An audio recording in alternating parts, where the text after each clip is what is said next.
Kia ora, my name is Sherry Grant, a New Zealand pianist, cellist, and poet originally from Taiwan. Today, on the 4th of February 2023 in New Zealand, I'm pleased to be interviewing Russian-born American concert pianist Dmitry Rachmanov at episode 1 of Discovering Scriabin, a series created to find out more about my favorite composer Alexander Nikolaevich Scriabin through monthly interviews of top Scriabin performers and scholars from around the world. This is a spin-off project from the International Scriabin 150 Festival I organized in 2022 in collaboration with the Scriabin Society of America.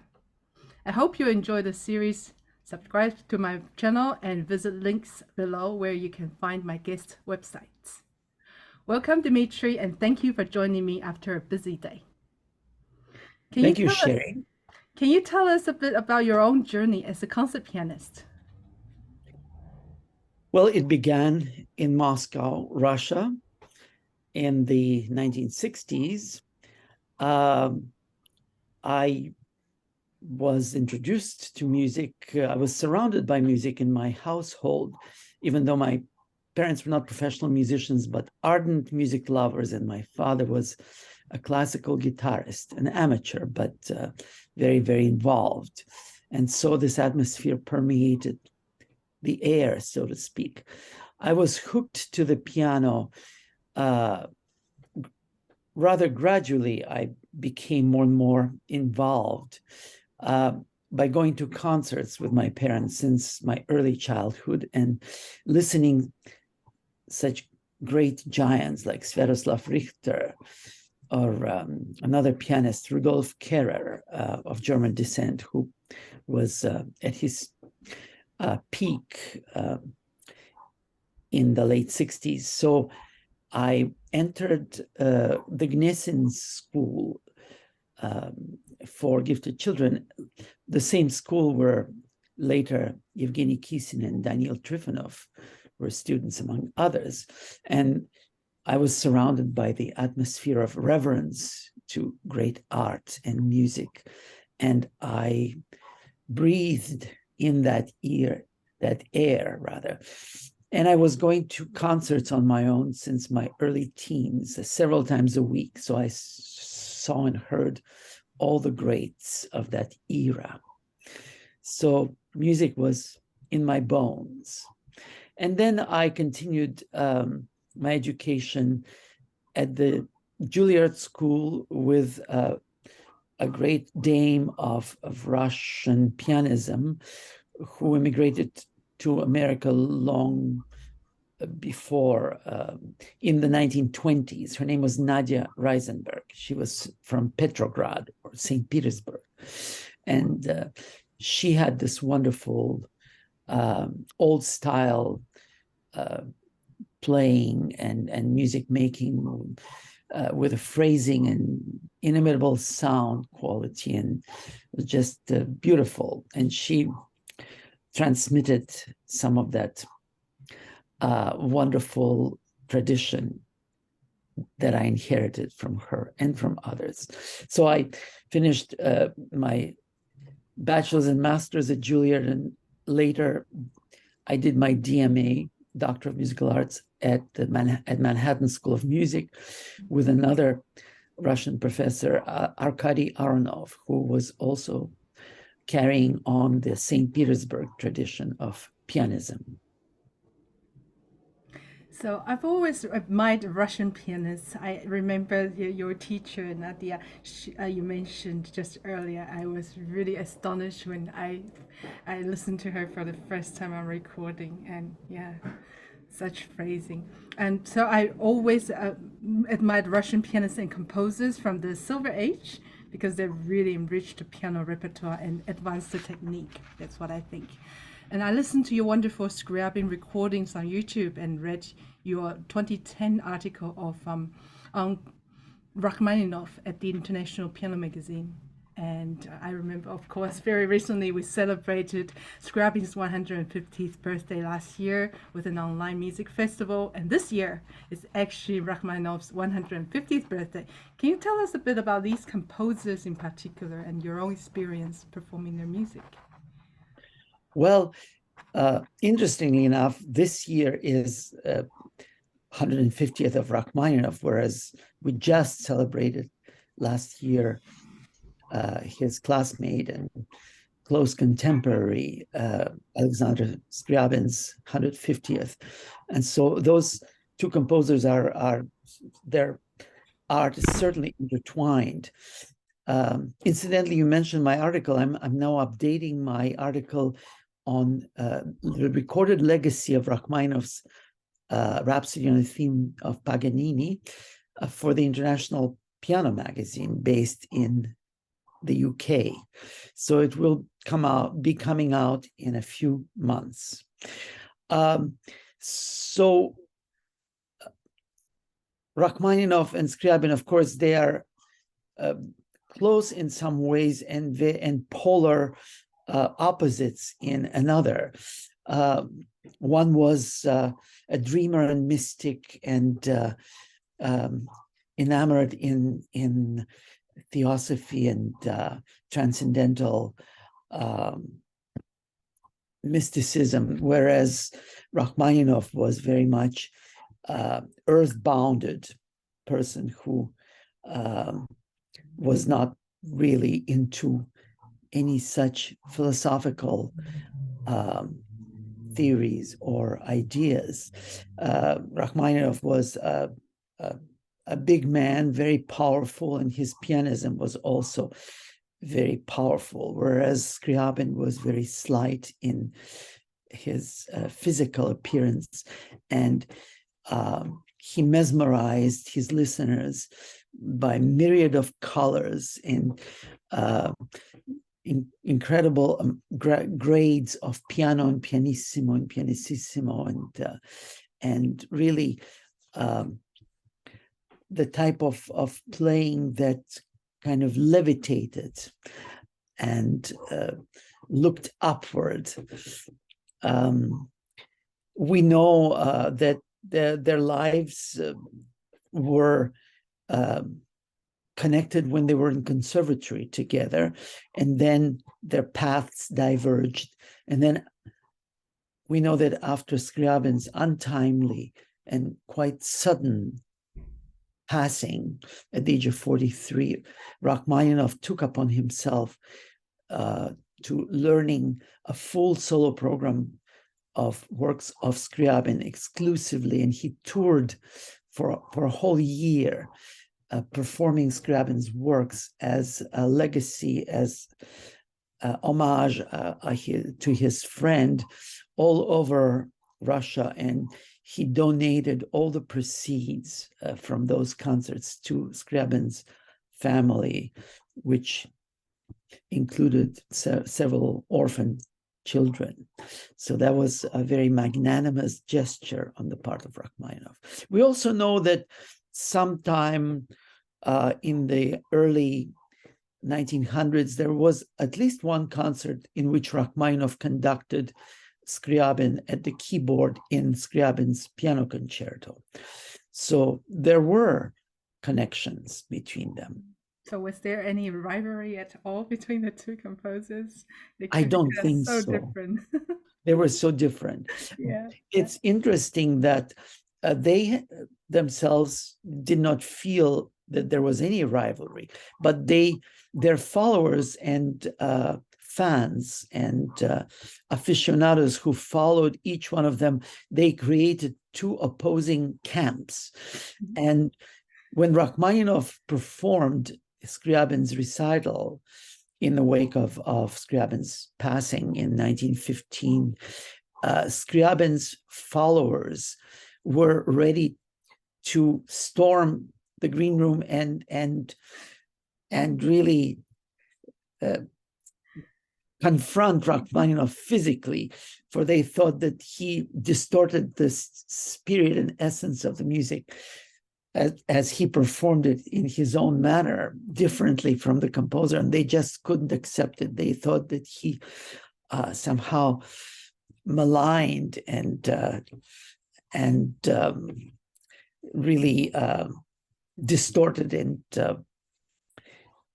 did bad things so the to purists. to to the music. So, and obviously he did not mean that. It's just that the passions were so heightened and heated that it could have resulted in some fist fighting. were there not some intermediaries who tried to cool them off Right. and keep them away? Yeah, but I think, well, we have the Rachmanov and the late Horowitz to thank. That's how I actually got to know Scriabin's music. Yes, and For Rachmaninoff populating it in the West. performed quite a lot. Unfortunately, he only recorded one piece. We only have one sound document from Rachmaninoff, and that is the Prelude in F sharp minor, Opus 11, number 8. It's a beautiful performance, very reflective and nostalgic, and quite a bit slower than the tradition, than the Allegro, which is marked in the score. Rachmaninoff really takes a very, very spacious approach to that piece, but he makes a beautiful rendition of it. But that's all we have, unfortunately. Yeah, but we do have some of Scriabin's playing Scriabin on piano roll, which is actually very fortunate. Actually, my favorite interpretation on there. Yes, we're very fortunate, even though piano rolls are traditionally not to be trusted for its veracity or faithful representation of the playing. But I still feel very strongly that the spirit is there, undeniably so, in smaller works as well as in the third sonata, which I also have in Scriabin's recording on the piano roll. So I think that we have to be thankful that we have those. Indeed. And also Sofronitsky's interpretation, that was absolutely amazing. Yes, Sofronitsky, who was a son-in-law of Scriabin. But he never met the composer himself. Unfortunately, he never met the composer. He never heard him. He had an opportunity in, of course, when Scriabin died, Sofronitsky was only 14 years old. But that very last tour, just weeks before the composer's passing in St. Petersburg, where he played 2 recitals of his work, Sofronitsky had a chance to go to, but something prevented him from. And he could never forgive himself later that he didn't go and didn't see his idol perform his works.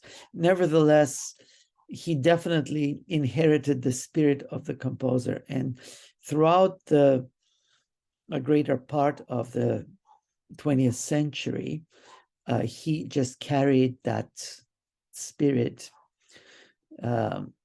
during the times that were so different from Scriabin's own after the Bolshevik Revolution and the establishment of the Soviet regime, and complete change of the aesthetics from the Silver Age, a very militant materialism and denunciation of everything spiritual or religious under the Soviet rule. And so Scriabin thankfully did not live to see that change and that turbulent repressive times. And of course, Rachmaninoff escaped all that. He left Russia in 1917 and never returned. Yeah. Well, it was also tragic part of his life. He almost completely stopped composing, with some intermittent returns, but his life completely changed after he left Russia. And So did he And focus so, more on the performing and recording rather than yeah, he had composing? to shift his attention to being a performer. He was in a new environment. He lost everything he had had. He had to support his family, and he had to integrate into a new culture. Even though he traveled quite a bit before 1917, we know that he premiered his third concerto and wrote it for his first American tour in 1909, 1910. But after he had to escape Russia and start all over again in the States, it was not the same. He did not feel secure, and he had to focus on earning a living and becoming a concert pianist. So back to And Scriabin, I remember reading somewhere that he also did a Europe tour, a concert tour in Europe, and that kind of changed his writing or his thinking somewhat. Scriabin, of course, was a composer pianist, just like Rachmaninoff was before he left Russia. He played his own works mostly, and Scriabin exclusively performed his own works after he graduated from the conservatory. His first tour of Europe was sponsored by his benefactor and publisher, Mitrofan Belyaev, who was very big sponsor of music and composers and arts in general. And so he sent Scriabin on European tour back in 1895, around that time, 94, 95. And Scriabin, of course, discovered Europe, Paris, and other countries, Belgium and Netherlands, and he performed and composed very much in Germany also. So a great number of preludes from Opus 11, 13, 15, 16, and 17 were composed while he was touring as a young man in his 20s, Western Europe. And he drew a lot of inspiration from some of the sights that he saw from nature as well as culture of those countries. And we know where those preludes were composed, and we can imagine what inspired him to write those. And of course, he also heard music by his contemporary composers. In 1907, I believe, he was at one of the first Dyaghilev's Russian festivals in Paris. He and Rachmaninoff and Rimsky and many other composers were part of those festivities. And we know that there were some heated discussions. For example, Scriabin and Rimsky got into an argument about the colors of the keys, colors of tonalities, and Scriabin was adamant about identifying, for example, C major key with a red color. He didn't want to hear anything else. He thought it was the truth, not his own vision of those keys, but he thought it was an objective truth. And of course, he didn't like to be argued. Yeah. So there were some interesting conversations that came down to us from memoirs of some of those participants. So it was fascinating how their lives and creativity intertwined, during those times.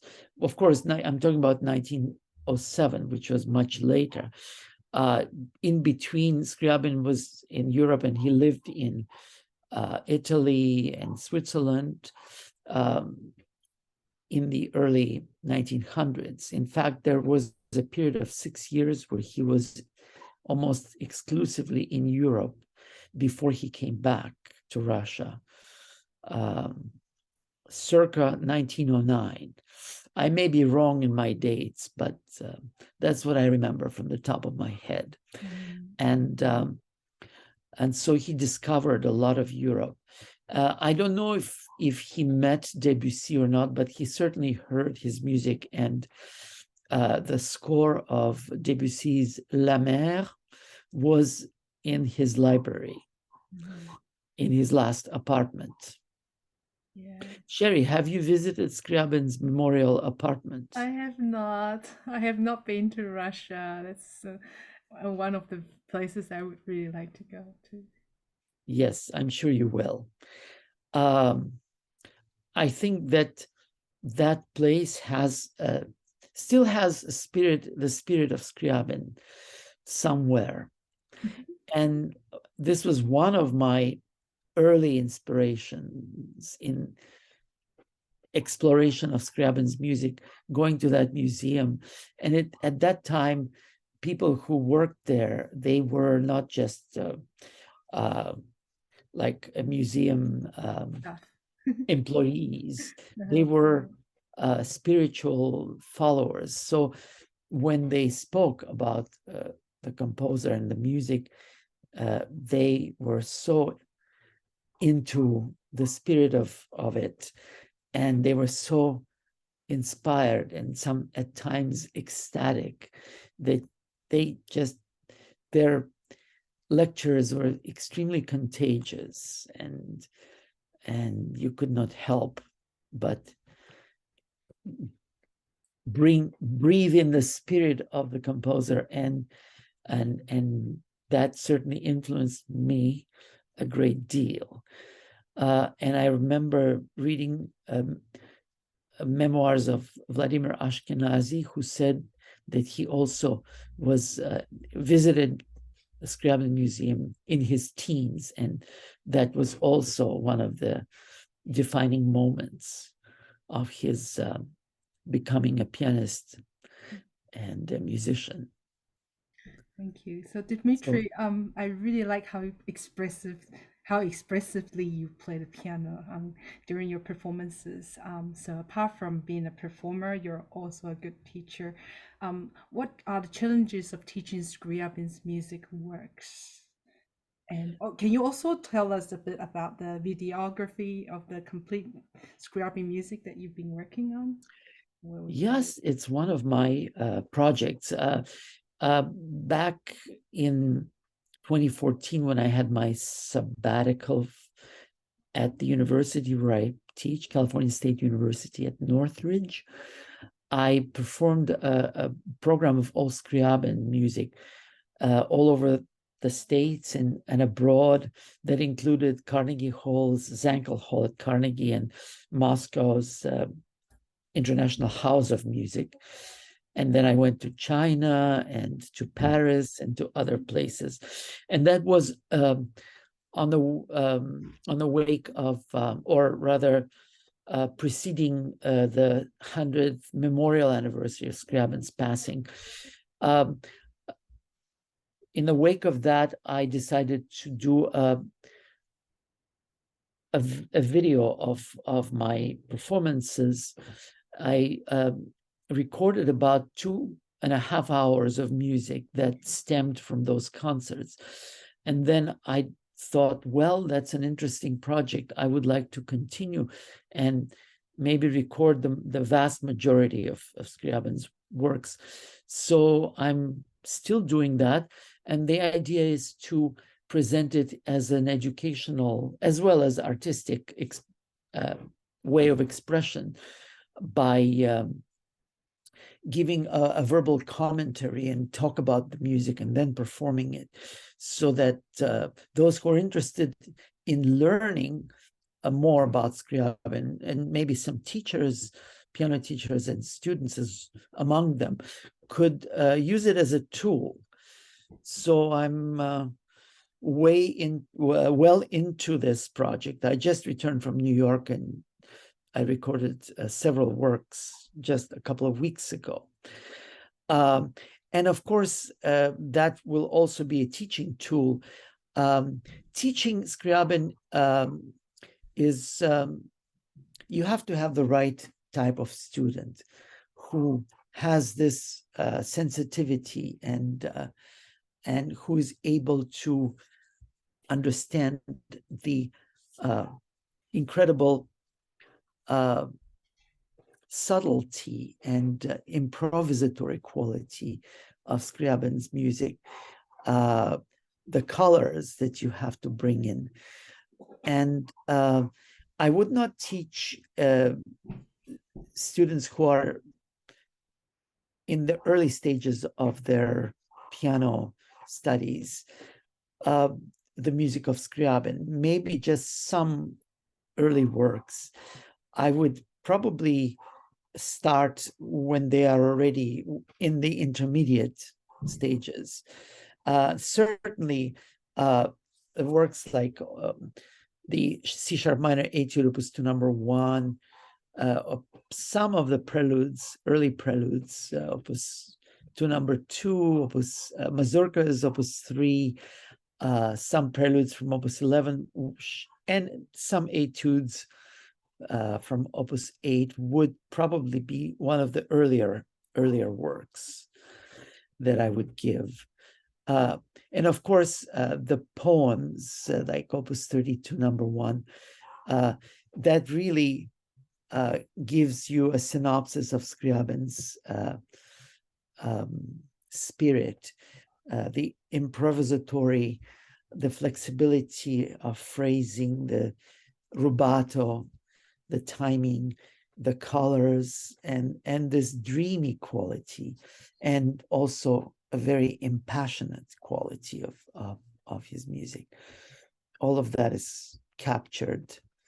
You mentioned the improvisation, like in how much did jazz at that stage actually? Well, it's early for jazz as well, but how much did it influence? Maybe it wasn't even called jazz at that time. So Scriabin's music. I Well, can we definitely know, hear some in some of his I think, sonatas. there were some contemporaries like Scott Joplin who wrote rags in America. Scriabin, of course, visited America in 1906 through the beginning of 1907, but we don't know how much jazz he may have heard. I don't have I don't know of any historical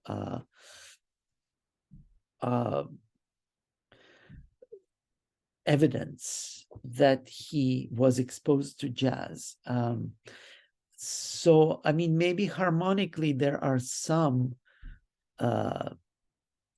common points, but other than that, well, during our sesquicentennial festival back in November, we heard a very interesting lecture on some points that connect Scriabin to jazz, or how Scriabin may have influenced jazz. But we don't know if he was aware of it. Mm-hmm. So it's an open question, I suppose. Yeah. What is your opinion on that? Oh, I think maybe he heard some and he just incorporated it into his music without thinking. I mean, if he heard Debussy, and it's like when I'm writing poems, I get inspired by other poets of the past. I've written poems inspired by poets as early as 15 or 1400s, and I think it all becomes part of you after a while. And then you develop your own style, but with the fragments that can be heard, possibly. Scriabin, of course, absorbed the music of his predecessors and some contemporaries, perhaps. I hear, well, we all know the influence of Chopin throughout his early period, certainly. in the mazurkas opus 3, early preludes, etudes, even the genres, that is a known fact. But I also hear some Tchaikovsky and Ladov, for example, in opus 2 number 1, the C-sharp minor etude, the melancholy. There is definitely a Russian quality. Overall, Scriabin is considered the most cosmopolitan of the Russian composers. But apart from Russian influences, I hear Franz Liszt, obviously, in his more kind of proclamation of the willpower, in middle works like the Fantasy Opus 28, this brilliant, powerful pianistic display.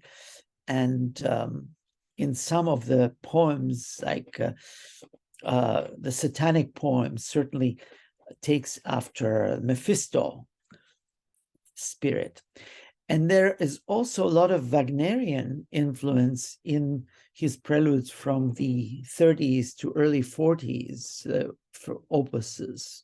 So, and of course, by then he became so much into a transcendental philosophy and creating mysterium and the music, the Gesamtkunstwerk, which is also partially Wagner's influence, but on his own terms, to create this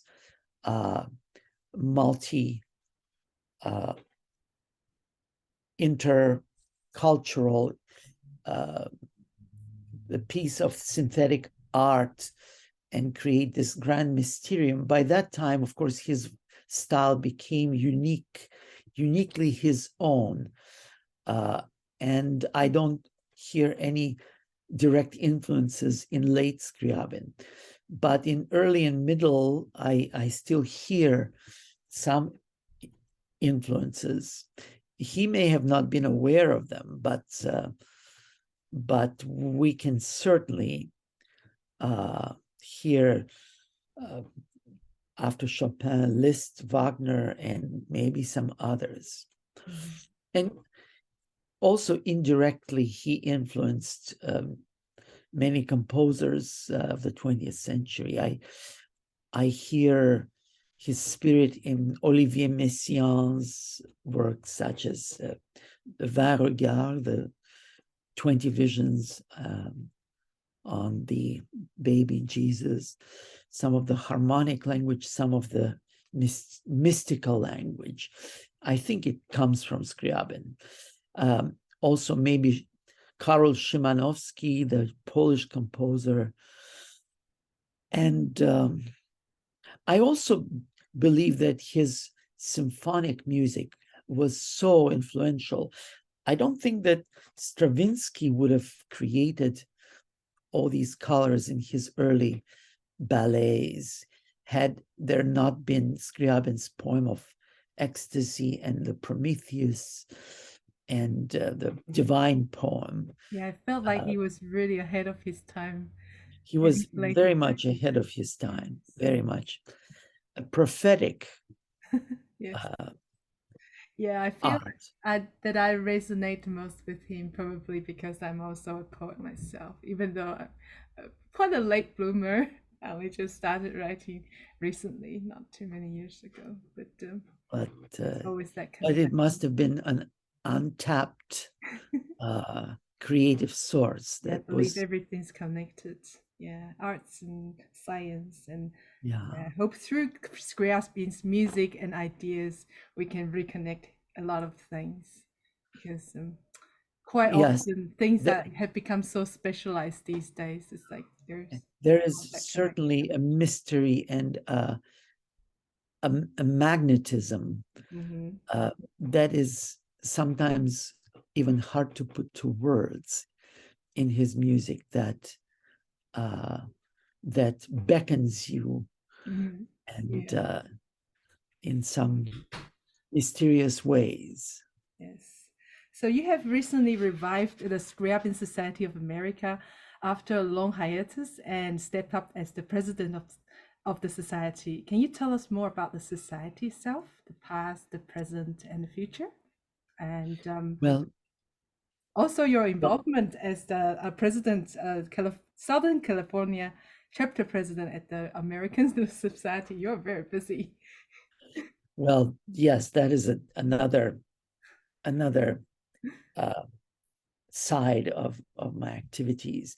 But with the Scriabin, when I came from Russia at the age of 18, back in the 70s, Scriabin was very much part of me already, in a more subconscious way, perhaps.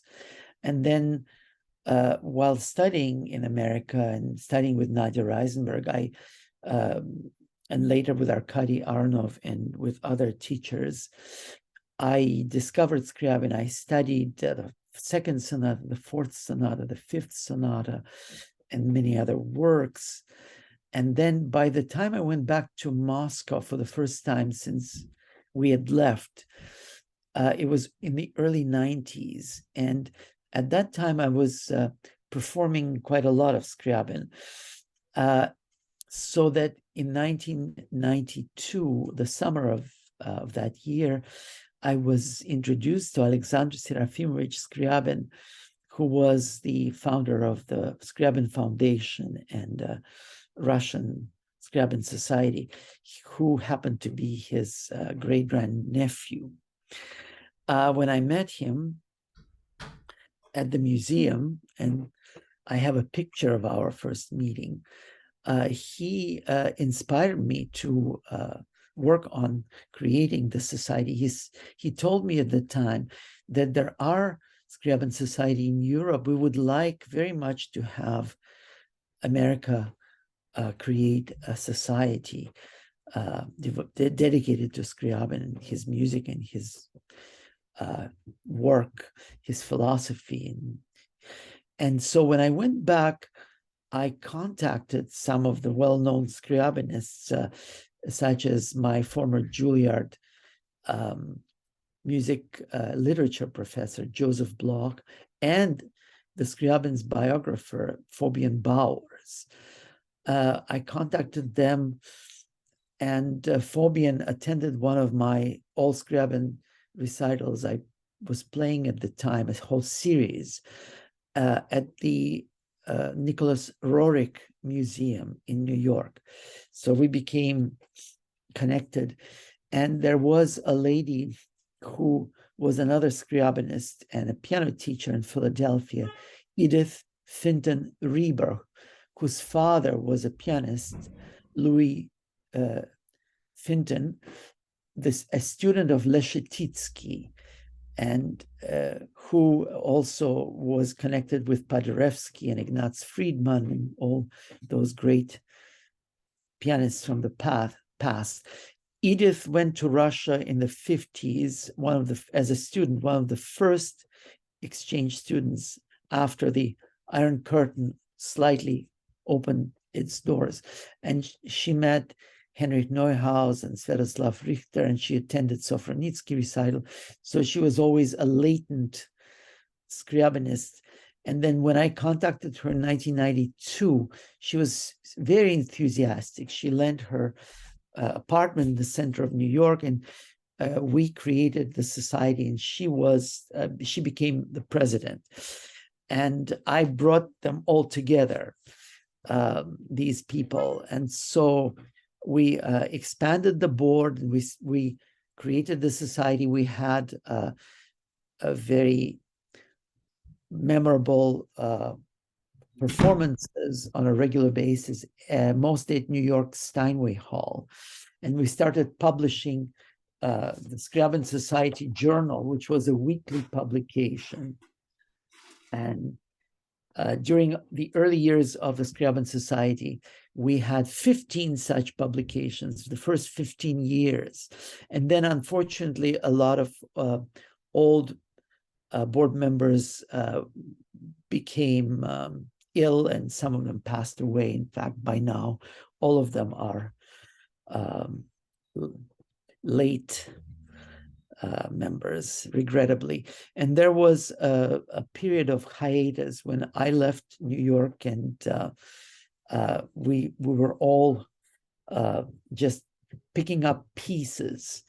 And then through our efforts in the last few years, and me trying to connect a few younger enthusiasts and Scriabinists, we were able to put together the society to reinstate its non-for-profit status with the U.S. government, and create a board, which we need to probably expand in the future, and recreate the society, which we were very happy to collaborate with you on the first big just in time for his online 150th birthday too. Yes, in conjunction with the 150th birthday. So the society got resurrected on the composer's 150th birthday, and with your help, this was this online festival. So we have to thank you for I'm very making happy it to be able to help.